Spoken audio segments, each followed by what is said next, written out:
Welcome, everyone. Today, I am so excited to have Master Your Marriage, Robert and Charlotte Snow, on today, speaking about sex and intimacy. So, welcome, you two. Thanks Well, for having us. thanks We're so much. excited to be with you.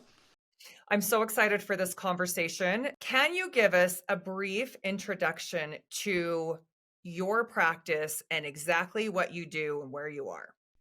Sure. Robert, why don't you start?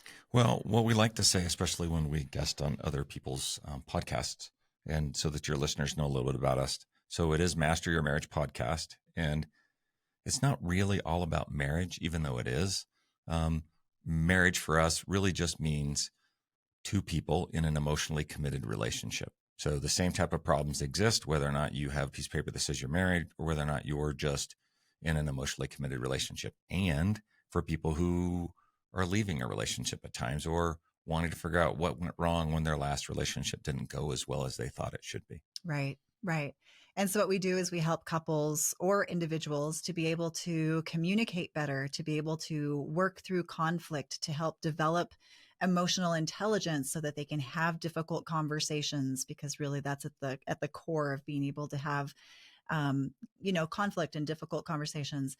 It's about teaching couples what are some of the predictors for relationship demise, like what predicts divorce, what are the things to avoid, how do we communicate better, how do we develop more intimacy, more desire, how do we have better sexual intimacy. So we touch on a lot of things, but really at the core of it, we're helping couples to love better. Okay, so this is a question that I was going to ask at the end, but I'm just going to ask you now.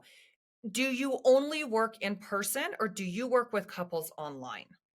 Oh, Oh, yeah, the that's a good majority question. is online, actually. We Yeah. do work in person. We're based out of Utah, but 99% of our clients are on Zoom these days. That is so good to hear. I wish I would have known about you a year or two ago. Well, it's never too late. You've been married a while, though, Yeah, right? yeah. How long have you been married? 23 years. Awesome. Yeah, that's amazing. Amazing. And as my husband, he was very excited for this conversation because I shared with you earlier before we started recording that I have struggled with intimacy, and it's been something that we've been working with each other together, but then also me just individually, because I don't know why it's so terrifying for me, but it is terrifying for me. Hmm. And I remember we met with a marriage therapist years ago, and she had us do this little trial of like, how long can you stare in each other's eyes? Like, try to do it for 3 minutes without saying anything. And I wanted to die. I felt like Crawl I out was of your mad. Like, I skin. just wanted to pull a coat over my head and just sit there and be like, I'm so uncomfortable. So Yes. these are all topics that I know me in this age of like mid 40s and friends that I have, we talk about these conversations, and it's hard because it's not one that a lot of people like sharing, number one. And two, I don't even know if we know, a lot of people, a lot of women especially, know if you can fix it. Mm. So we're going to cover all of those. Can we begin with, are sex and intimacy the same thing? Ooh. Yes, we can. So it's good to break this down because we're kind of conflating right now several different topics. And there's sex, there's intimacy, there's desire, Passion. there's something we call differentiation, which is kind of what you're describing when you're looking to someone's eyes. It's like, okay, when I'm with this person that I care so much about, all of my stuff starts to come up when I'm with you. And how do I stabilize my own anxieties when I'm in the presence of this person that means so much to me? So lots of different things that kind of get conflated when we talk about just intimacy, but sex and intimacy are not the same thing. Sex is not the most intimate thing that two people can do, believe it or not.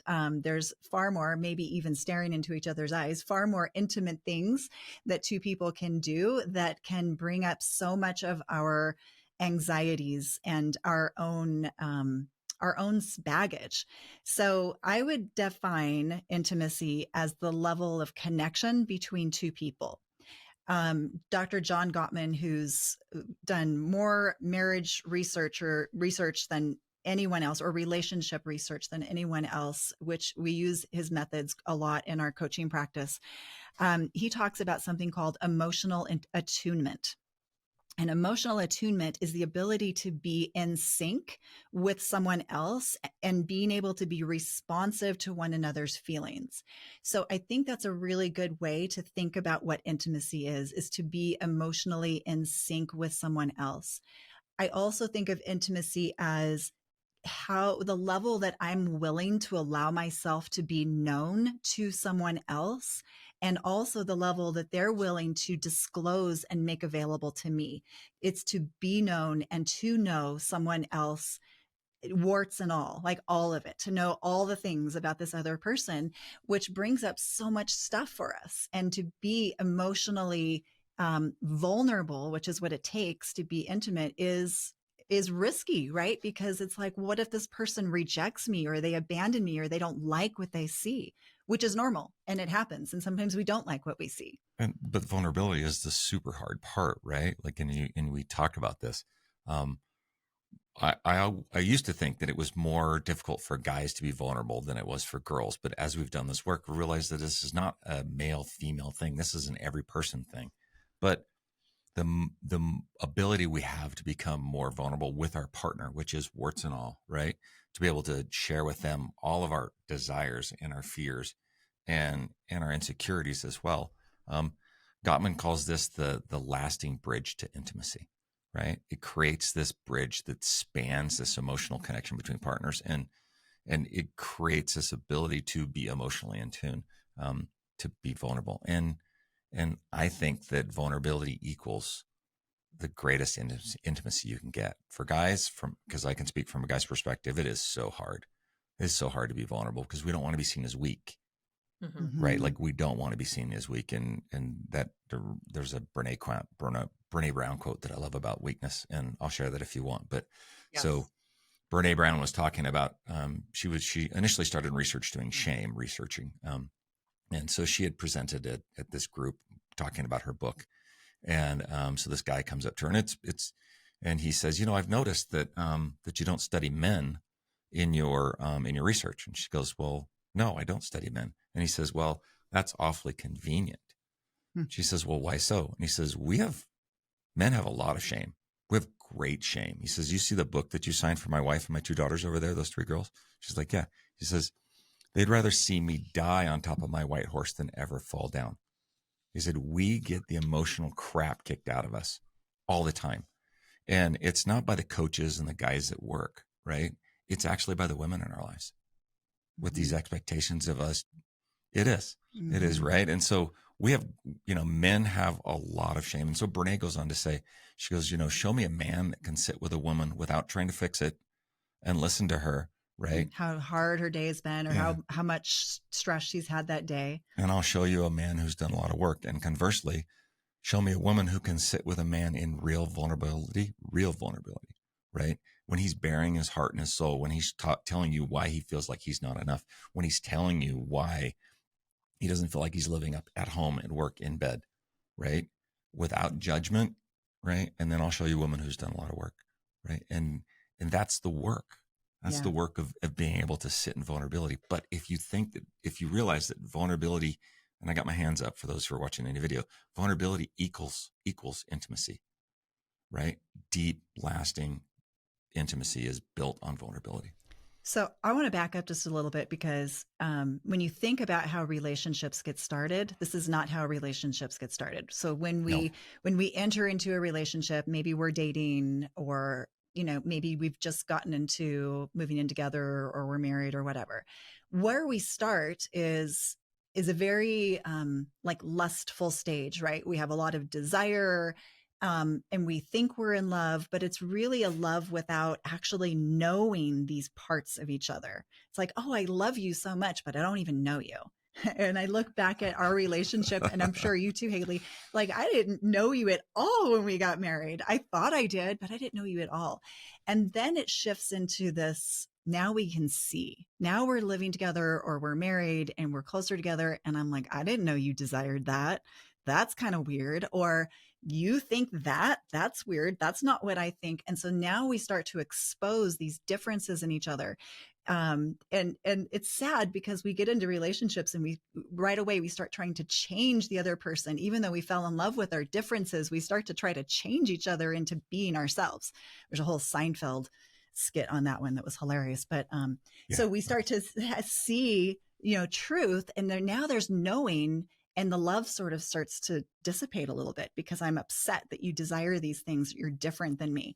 And if we can get through that, then we can get to the point that Robert's describing, where we can love with the knowledge, where we're able to see each other fully, to be known completely, to be understood completely, to really know what's the map. He gives me the map to his inner psychological world. I get to see it all, and vice versa. And I still choose you.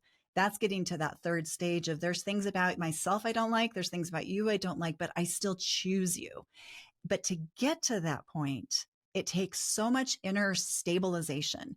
We have to manage those anxieties, like looking into each other's eyes and, oh my gosh, this is so awkward and uncomfortable. But you have to be able to, that's where our stuff rises to the surface, and we get to go, okay, I need to work on these things within myself in order to allow myself to be fully seen, and to be able to be okay with you showing me all of those things about you. It's that immature thing that we talk about, that immature love, right? And think about these things that you said when you were younger, like, oh, I could never be with anyone who likes chocolate chip cookies. Like, no. Or whatever it is. Whatever that is, right? Like you say that, like you said these things. I said these things, like I could never be with someone who doesn't eat meat. My wife's a vegetarian most of the time. Used to be, right? Yeah. So like, and now I'm just like, great, we've got chocolate chip cookies and oatmeal cookies, and you can have the chocolate chip cookies and I'll have the oatmeal cookies. Robert has metaphors for everything. Yeah, sorry, I'm the metaphor. Not sorry, screw that. I am the metaphor guy. There you go. Own it. Yeah. So in short, intimacy is knowing and being known. That's the short answer. But in order to do that, it takes a lot of differentiation. It takes a lot of maturity. It takes a lot of growing up on our part to not just instantly reject those things in the other person that we said we would never tolerate.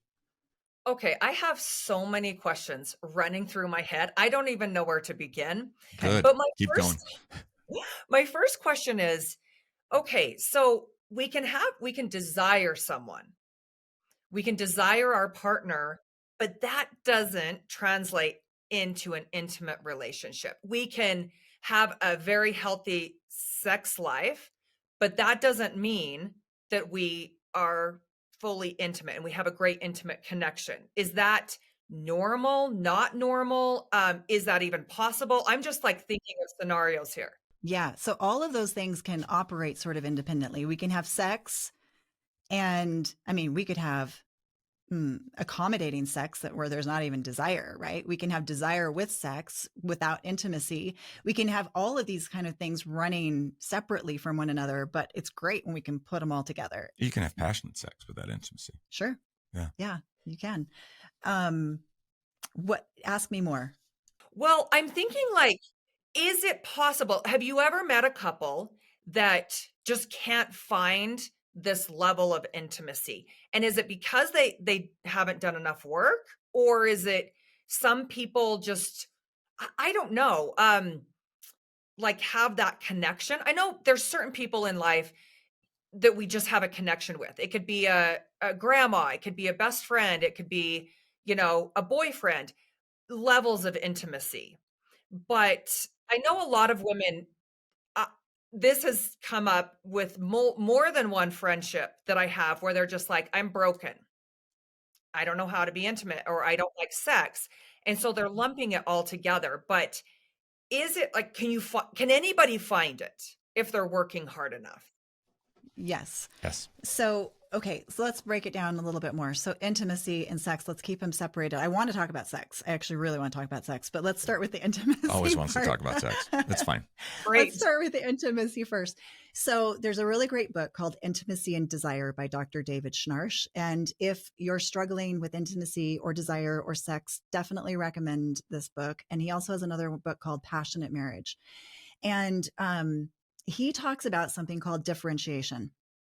And differentiation is to make it as simple as possible, it's the level of emotional and psychological maturity that we have.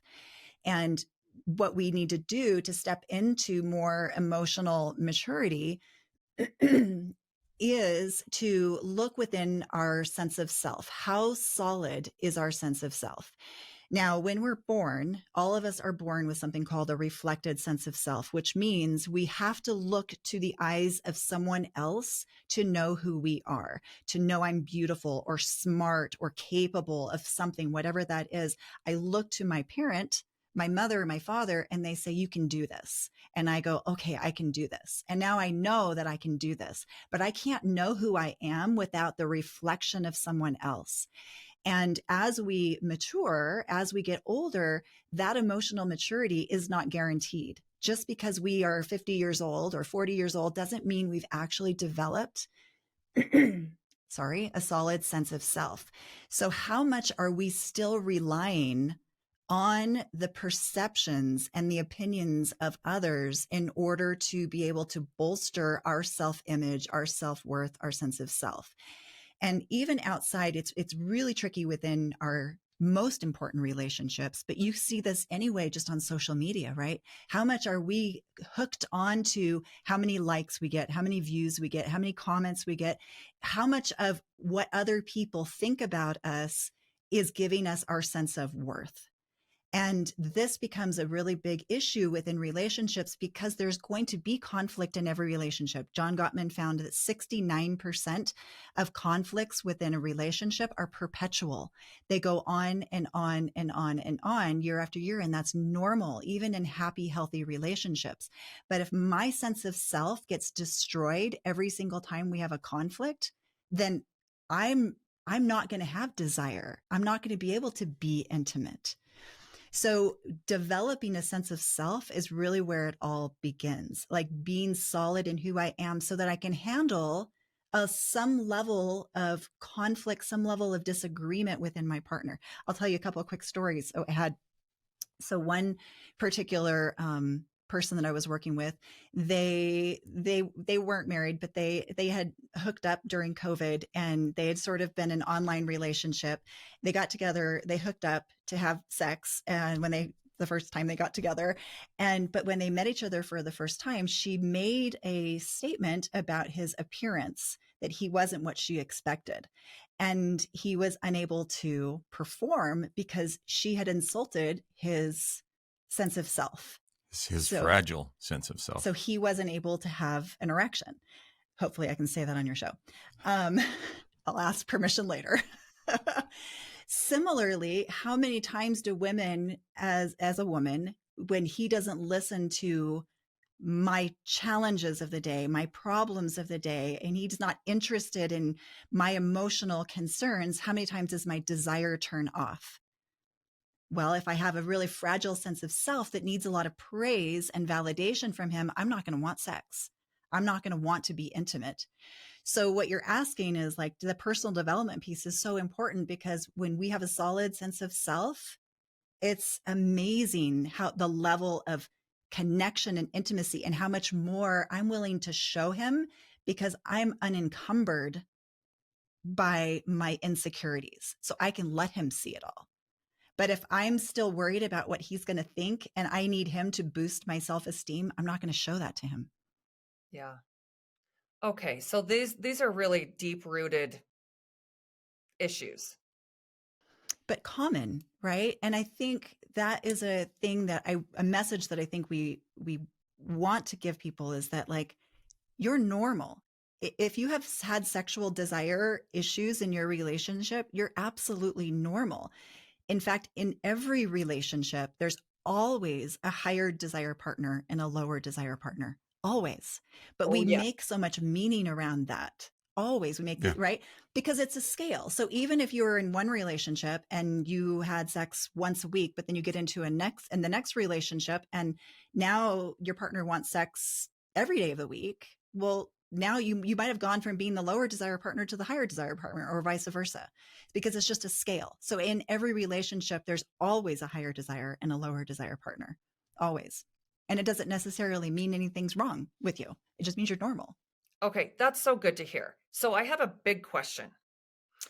Do you think that a sexless marriage can be healthy? Ooh, Hmm. you're probably asking the wrong person. So, I guess there's, the medical.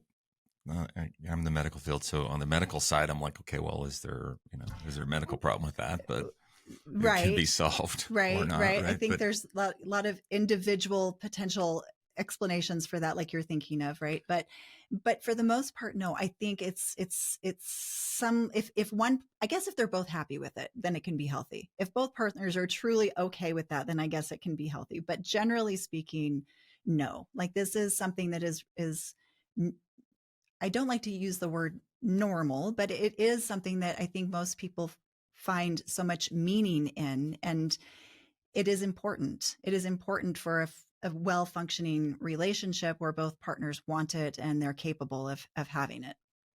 yeah, Yes. I think that's a very interesting question, especially because I think we actually we know some people that are sort of that way. Um, and it may seem like it's a thing for them, and in the guy's perspective, like for men in general, again, I'm over on the guy's side of the equation, like Mhm. that is how we feel accepted and we connect, right? That's our Yes. version of connection, and it may not be that way of connecting with the wife, with your other partner, and it may be those roles may be reversed. So as long as both people are happy and they find another way to connect. And just remember, though, that sex is not the most important form of intimacy. It's not the most intimate thing that we can do in our relationship. And so, I guess hypothetically speaking, if we're not having intercourse, Mhm. right? Are we connecting? Are we managing to deeply connect? Are we managing to continue to build our friendship? Like, is friendship kind of gone? Because I think that's probably a bigger question. I guess, Mhm. yeah. So I guess in short, the answer is it really depends on what, if both people are happy with it. If what's the normal, like people ask, well, how many times a week is normal? And it's like, well, if you're happy with the frequency, then it's perfect. If that Mhm. frequency is once a week and you're both happy with it, that's great. If the frequency is 3 times a week and you're happy with it, great. If it's once a month and you're both happy with it, that's great. So we're not here to tell you what is normal in terms of how often a couple should have sex, but I think as long as both partners are relatively happy with it, it's perfect. Okay, I so really, I mean, and I didn't think that that was even an option, but I know that some people have experienced that, and that can be Yeah. really isolating and lonely depending on, well, for either side, but I think it Yes. manifests different on the male side versus the female side as well. But since I work with all women over 40, and most of them Hmm. are somewhere in the perimenopause, postmenopause transition time of life. Hmm. And one of the biggest things I hear is like, I don't have any libido. Like, I'm not 20 anymore. I don't have the desire. And even when things are like, okay, is it because it hurts now? Like, what is the reason? If it's not a medical reason, they're just like, well, I don't have a desire. I mean, I guess I feel like that is shutting your partner out. I don't know how how would you counsel someone in that situation? when you first were married and are getting together with your partner, and I just want everybody listening to think about this, um and you made it past the lust stage, and you were at this point where you were just sort of just in that moment, soaking it in, just holding, cuddling, whatever it is that you were doing, and you felt this deep acceptance and deep love and deep friendship. If you can find and remember that time, right? The question is, are you able to kind of get back to that, or have you let the distance grow so much between you and your partner that you don't feel like you could get back there? Desire for sex is, there are some, and Charlotte will talk about those. There are some, hormone issues and things like that occur. But if you're really working on this connection, this deep, intimate connection, this deep friendship connection, then like these are the things that sort of happen naturally. Hmm. So when I hear a desire issue, like my question really is like, What's the root cause yeah, of what's that? the root cause of that Right. desire issue? Right. So let's talk about hormones for just a second. I'm not an expert in hormones, but I am a supporter of bioidentical hormones and using hormone replacement therapy. I think it can be fabulous for women in working with your doctor to figure out if that can help you. What Schnarch would say, though, is that he would say that hormones are, while they play an important role, they aren't usually as much of an influence on desire as these things that we were just talking about with your sense of self. So it really comes down to figuring out, is there a pattern where I'm holding on to resentment, where I'm being withholding, and am I being withholding for something that needs to be healed or forgiven or worked through? Is my desire related more to my sense of self shutting down because I've been hurt? My sense of self has been injured. Or is it hormones? Because I will tell you, as someone who, and I'm very open about it, but growing up in a purity culture within a church where I was told my whole life, like so many messages, mixed messages around sex, that when we first got married, I struggled a lot earlier in our marriage. But once I did the personal development work, actually at 50, I have more sexual desire now than I ever did at 30. So to me, and I will say I do use bioidentical hormones at this point in my life, but you can use hormones and still not have desire because you have a weak sense of self, or you've been injured, or you were holding on to a lot of resentment. So you kind of have to look at what is the root cause and get to the root cause. And I will say also that, just like the short story I shared earlier, even with like erectile dysfunction, some of those things, while some of them can be medical, a lot of those have actually been reversed, not through medicine, but actually through working on this sense of self that I'm talking about, where they've done the personal development work and they've worked on themselves. They've actually been able to have better sexual experiences and sexual desire. Okay. I feel like all of us should have therapy in our lives, but that it should be part of I know it's part of some insurances, but it should just go along with working out and going to the dentist, because we all need it. And no one knows where to go. It's not like we get this manual where you just think, most people aren't talking about it. If they're close friends will, but outside of a couple of friends, I don't know most women that would just be like, well, so I'm not having sex, or I'm not really desiring my husband, or whatever it may be. But do you think that, I think physical touch outside of sex, like if that's kind of an issue and desire, but just like touching your partner, and not even sexually, but just, little love taps throughout the day, and just because that's another thing that I've heard a lot with just women, that they just, their husband only wants to maybe touch them when it's physical and it's going to lead to sex. And outside of that, they're not getting any, hugs or just any kind of physical touch. Is that common? So yes, and it's going to bring me to just like one thing, and I want the people listening to we'll take this piece, right? One of the things we're big on in our relationship is rituals, right? If we want to maintain closeness, and we want to maintain friendship, and we want to maintain intimacy and vulnerability, we have to do certain things. And for us, there's a couple of non-negotiable moments in our day. First is when I leave. When I leave, I'm going to give her a hug and a kiss. Doesn't matter. And if I leave and I give her a quick kiss, she's like, nope, you get back here, right? Serious. And I'm like, yep. I turn around and I'm just going to give her a kiss. I'm going to hold her and I'm going to ask her about her day. So that's our morning ritual. When I come home, doesn't matter where she is, I'm going to high five the 14-year-old on my way to get to my wife. Right. And I'm going to kiss her on the back of her neck right here, because that is what lights her up. Right. But that's okay. Right. So now I'm just working on this connection. So, and it is hard for guys, especially when we're like guys that are, I hate to say this word, guys who are starved for sex, right? And then they're like, oh, well, there's a girl, like, let's go, right? And it's their wife, right? And so, like, they haven't worked on their emotional regulation when it comes around physical touch. And you sort of need to work on that. And all the women listening is like, oh, I wish he'd touch me more. And it goes both ways, right? It goes both ways. And I see that, and, and we're not perfect. And we had that rough spot in our marriage too, where I'm sure Charlotte felt exactly the same way as that you're talking about.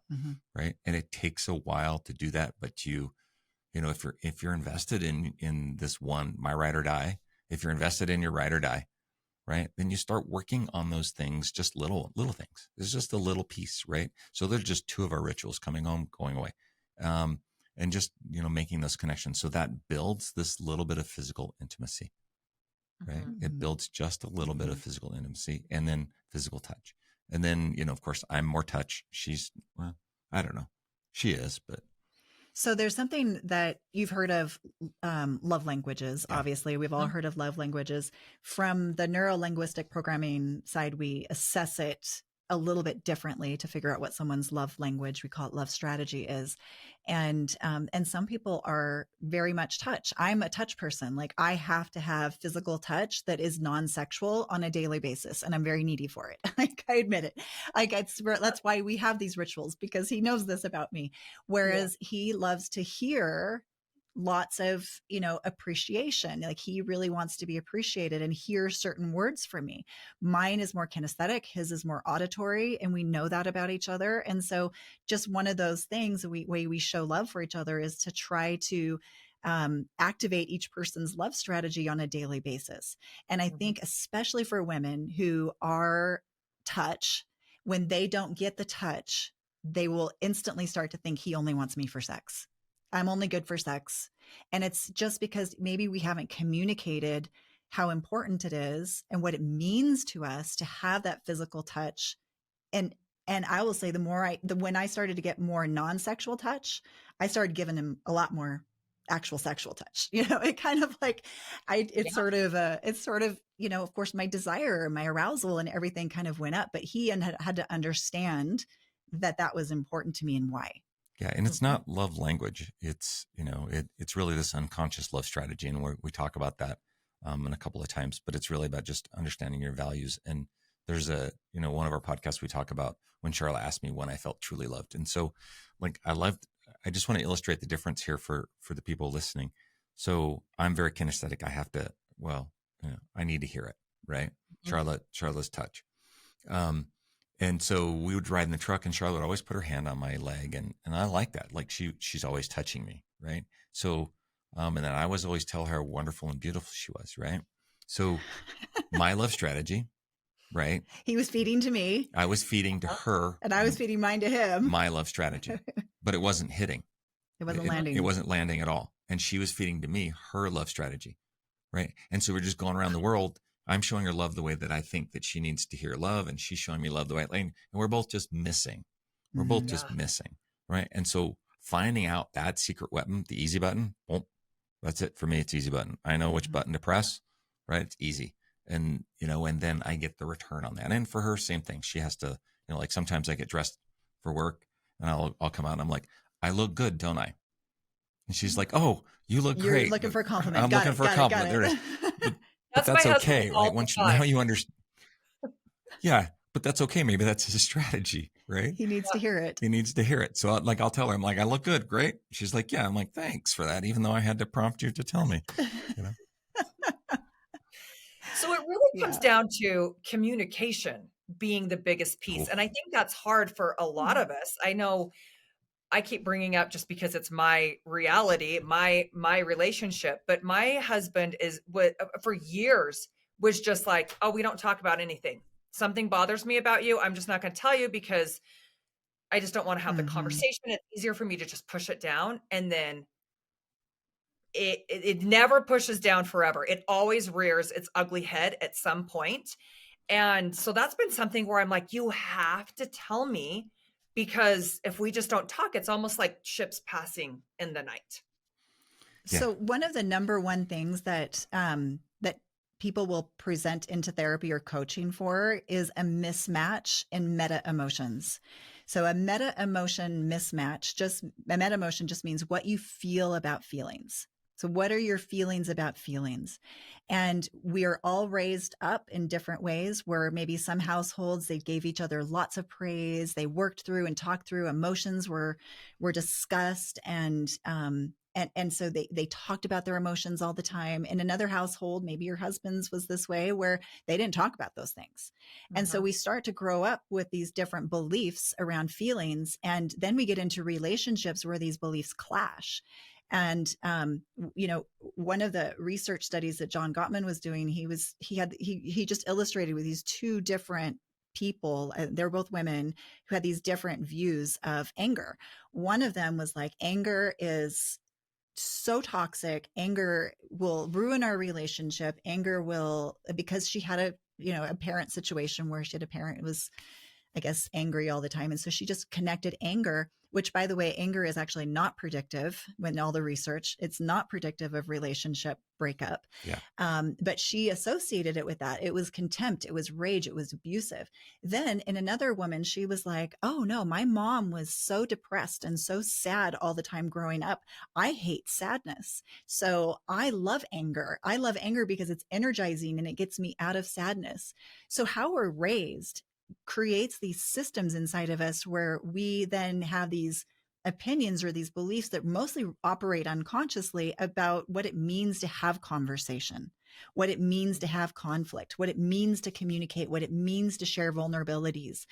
Those meanings is what really needs to be discussed. What are the meanings that we both have around talking about this stuff, about having conflict, about vulnerability?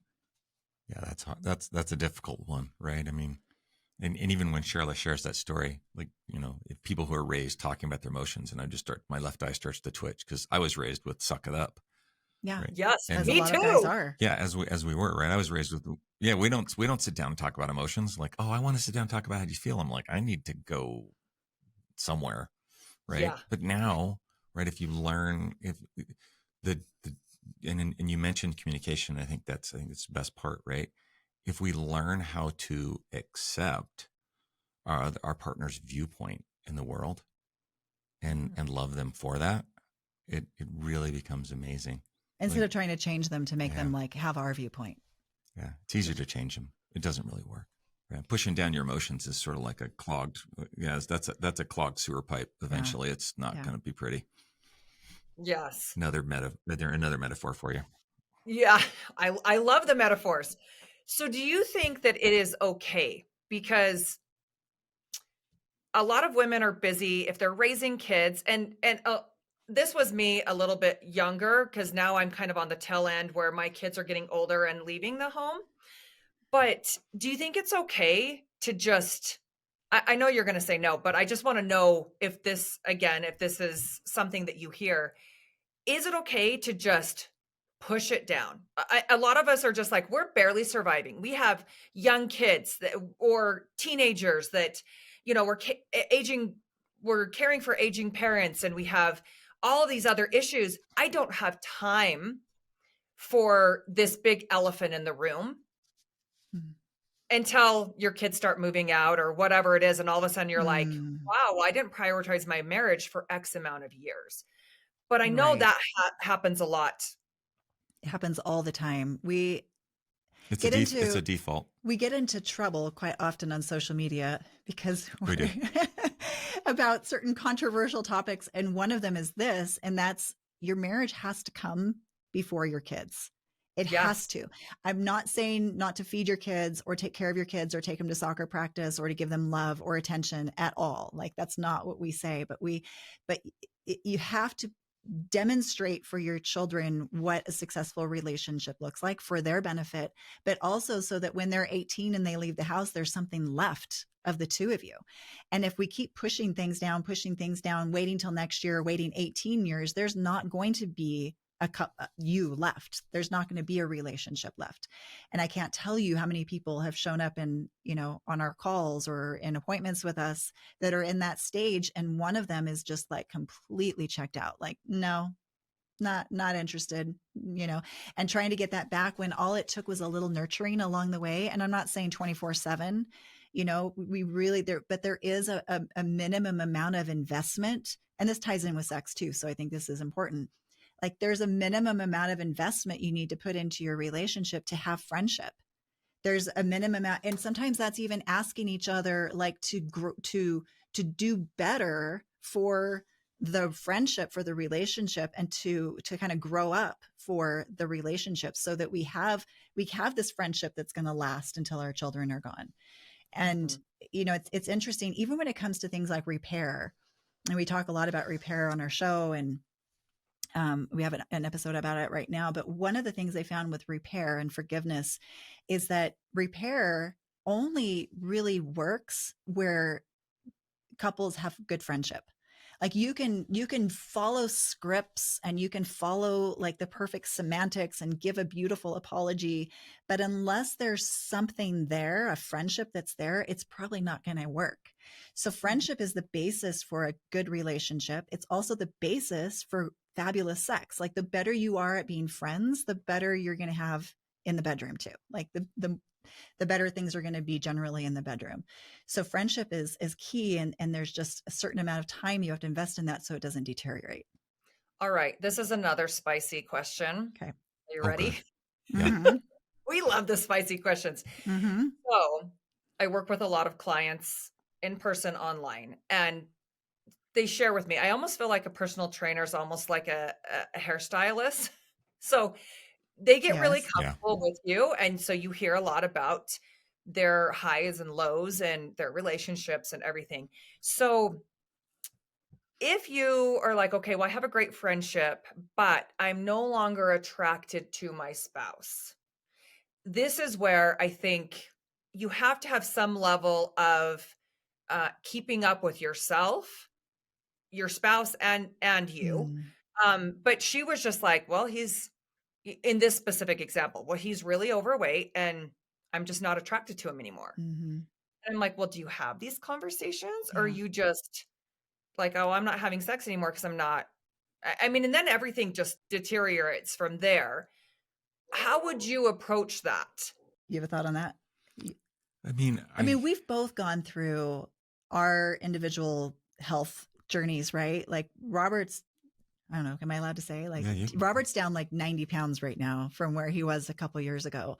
And, it's just fact that I'm going to find that a little bit more attractive. And I think sometimes it's okay to encourage a spouse in a non-critical, non-hurtful way to say, let's step it up together. Like, let's start going, like we've started every morning, we get up, set the alarm 45 minutes earlier. We have a home gym and we do that together. We'll get on the rower and he'll get on the Peloton and we'll have our time together to prioritize our health. And it's not, but attraction is also different. So it's kind of like, it's also different because we're all going to get older. We're all going to get, aged. We're all going to get wrinkles and more cellulite than we had before. And so the meaning that our relationship has brought to our lives adds a level to that attraction so that even when we get older, we can still have that attraction. So I think it's twofold. Like, I think it's okay to, I went to Robert and I'm like, it wasn't like, oh, you're super unattracted to me. It was more like, hey, I'm worried about your health. I'm worried about you not being here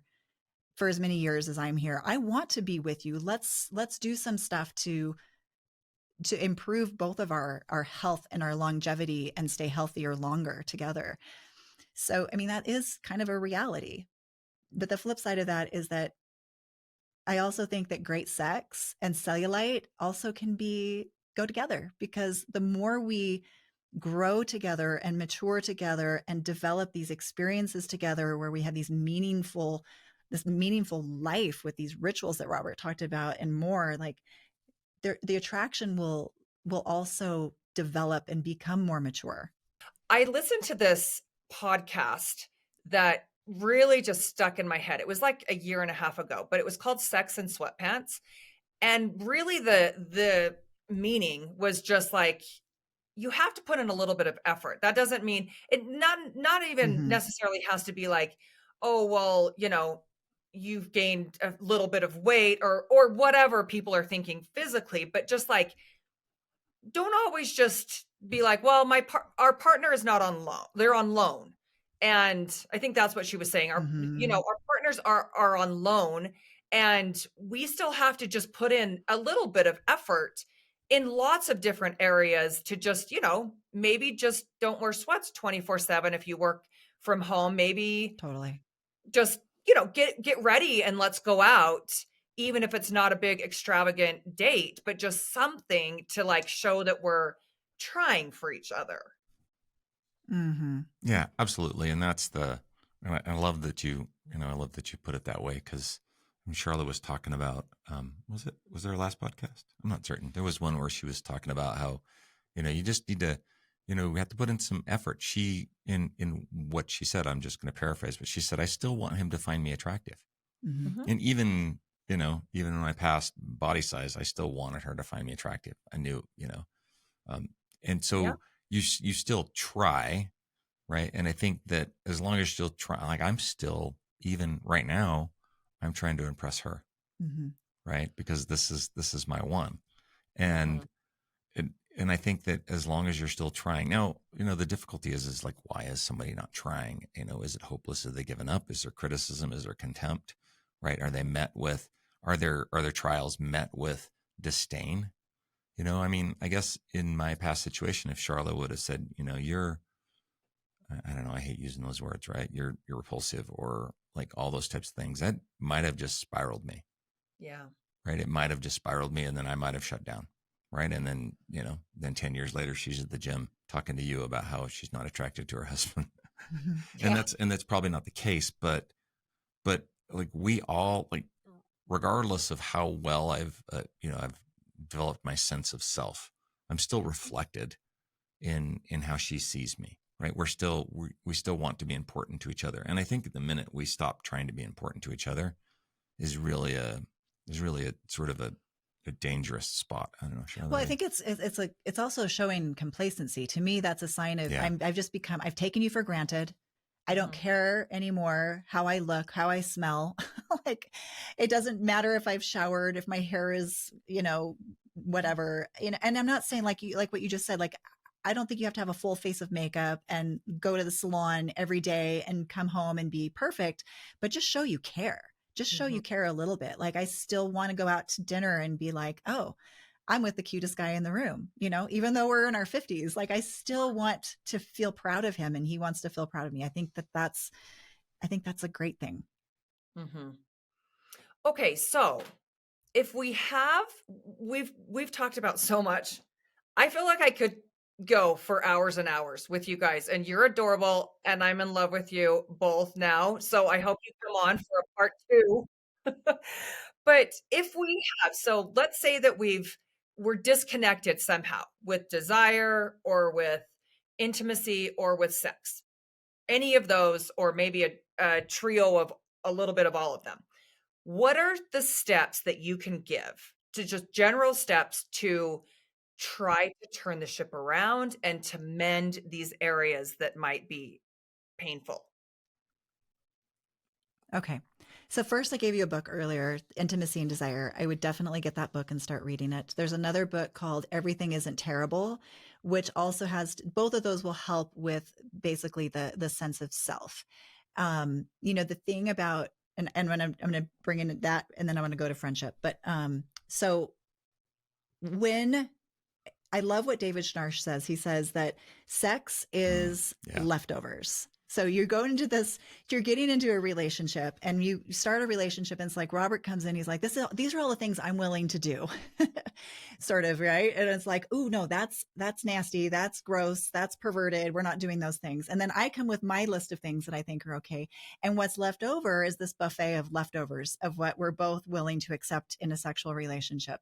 And what's interesting, because sex can get kind of boring if we stay eating the same buffet every single day. So part of those things are our insecurities about maybe role play or fantasy or trying new things. And if you think about it, we all had a point in our life when we were 10 and we looked at somebody French kissing on TV and we're like, that's disgusting. I'm never going to do that. So our sexual repertoire is always developing, even if it's, and I'm not saying you need to bring in another person or do anything crazy, but there's like ways to spice up your relationship, but that will be dependent on your level of maturity, your level of developing yourself to be able to tolerate a little bit of discomfort when you get into trying new things and doing new things with your partner. So I would get those books and I would work on my sense of self. Secondarily, I would say friendship is the most important thing to having a solid relationship and a great sex life. So if we were to talk about friendship and the like 3 or 4 key things to friendship, to having a great friendship, What would you say one of them would be? Well, rituals. Rituals is going to be one of the best parts. Vulnerability and intimacy. Hmm. What else? So rituals, when we talk about rituals, Robert gave you two. We have rituals for how we say goodbye, how we say hello. We have rituals for every day of having a stress reducing conversation where we talk about our days and talk about what went right. We have rituals around date nights. We have rituals around vacations. We have rituals around setting goals every year. Like one of our favorite rituals is we have an annual trip we take up to Midway, Park City area every January, and we lay out our year and we assess our values, what's important to each other, and we plan out the year. So having rituals in your relationship is really great at developing friendship. Well, and it also helps, especially when and I'm just going to plug the values thing. Everybody changes.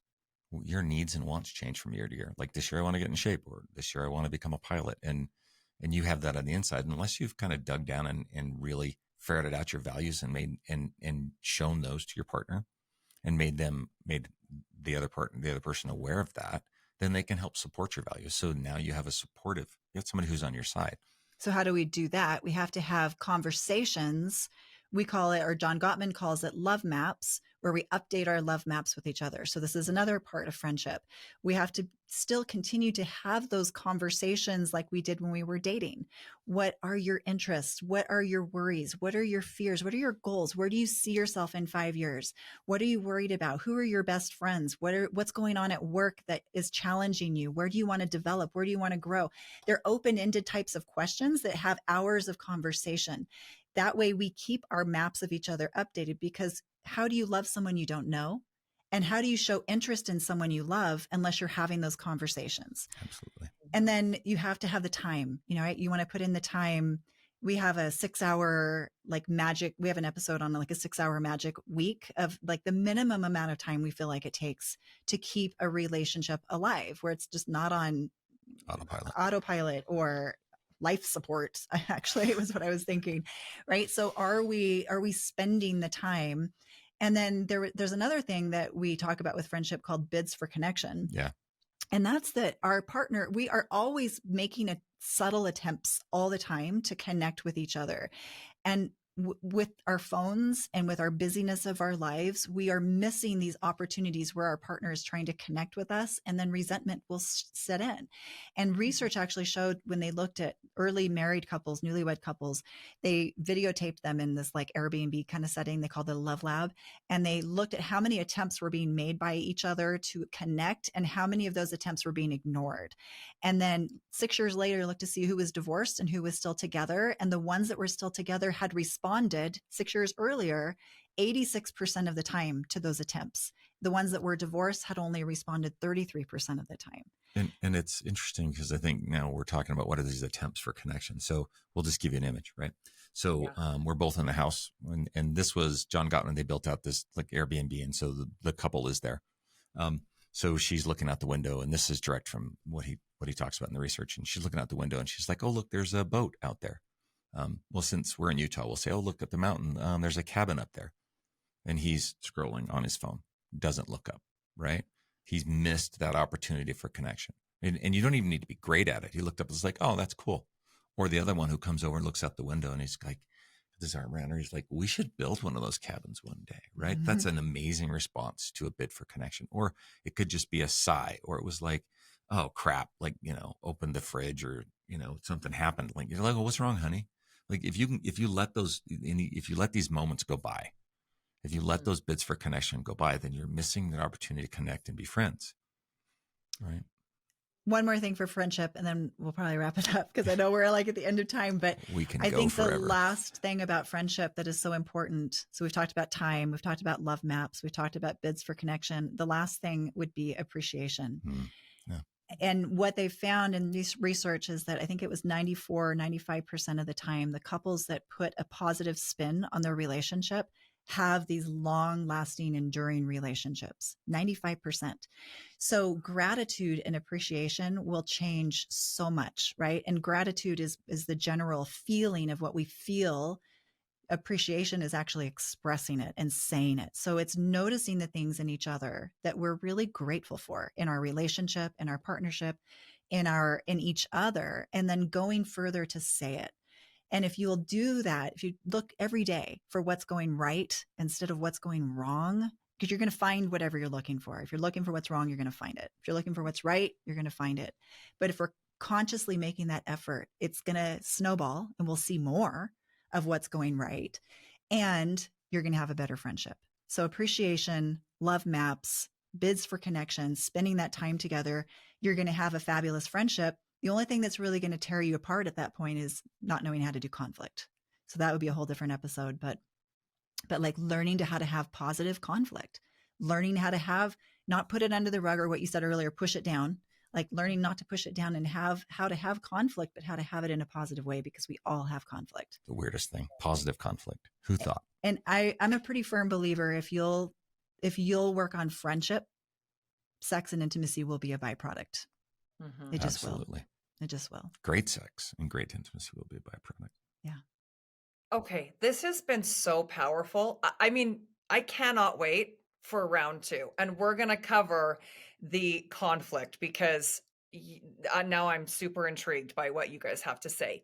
So just to wrap up, how can people find you and how can they work with you? Well, our podcast is Master Your Marriage Podcast. It's all streaming on all Spotify, iTunes, everywhere. Our website is masteryourmarriagepodcast.com. And on social media, TikTok and Instagram, primarily Instagram, is just Master Your Marriage. So you can find us any of those places. We do have a couple of new courses coming out. We've got some retreats next year. So just connect with us on social or through the website, and we'd love to work with you. Oh, perfect. Well, thank you again, both of you, for your time and for your knowledge, and just for being so lovely to each other too. I have loved your interactions together. So it's been a wonderful hour. Thank you so much. And we look forward to having you on for another episode. Thanks for having us, Haley. Thanks, Haley. Thanks for listening, everyone. If you enjoyed this episode, please consider giving us a 5-star rating and sharing the Body Pod with your friends. Until next time.